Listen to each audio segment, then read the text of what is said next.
یہ جو اللہ کی راہ میں خیرات کرتے ہیں، کس طرح خیرات کرتے ہیں؟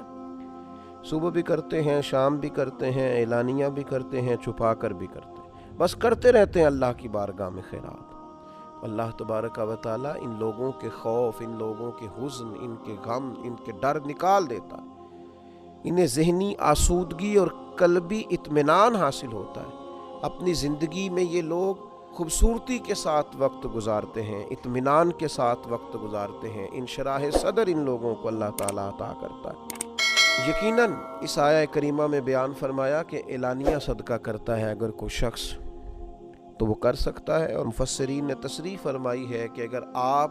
اس طرح صدقہ کرتے ہیں کہ آپ کو دیکھ کر کسی اور کو بھی رغبت ہوگی تو اس نیت کے ساتھ، اخلاص کے ساتھ کہ دے تو اللہ کی رضا کے لیے رہے، لیکن مقصود یہ ہے کہ آپ دیتے ہیں تو کسی اور کی بھی توجہ ہوگی، تو اعلانیہ دینا اس صورت میں درست ہے۔ لیکن زیادہ فضیلت کیا ہے، زیادہ عظمت کیا ہے کہ سیدھے ہاتھ سے دیا جائے اور دوسرے کو پتہ نہ چلے۔ ہم دیکھتے ہیں کہ ہمارے زمانے کے اندر آہستہ آہستہ اعلانیہ دینے کا ہی رواج ہو گیا ہے۔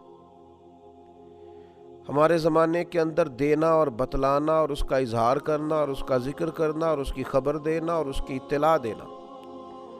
اور کوشش کرنا کہ لوگوں کو لائنوں میں لگایا جائے اور لوگوں کو ایسی جگہوں پہ بٹھا کے دیا جائے جہاں وہ آتے جاتے لوگ ان کو دیکھیں، نظر آئیں، یہ چیز بڑھتی ہی چلی جا رہی۔ چھپا کر اللہ کے بندوں کی عزت نفس کا خیال کر کے، ان کے وقار کا خیال کر کے، مومن کی عزت اللہ کی بارگاہ میں کعبے سے بھی زیادہ،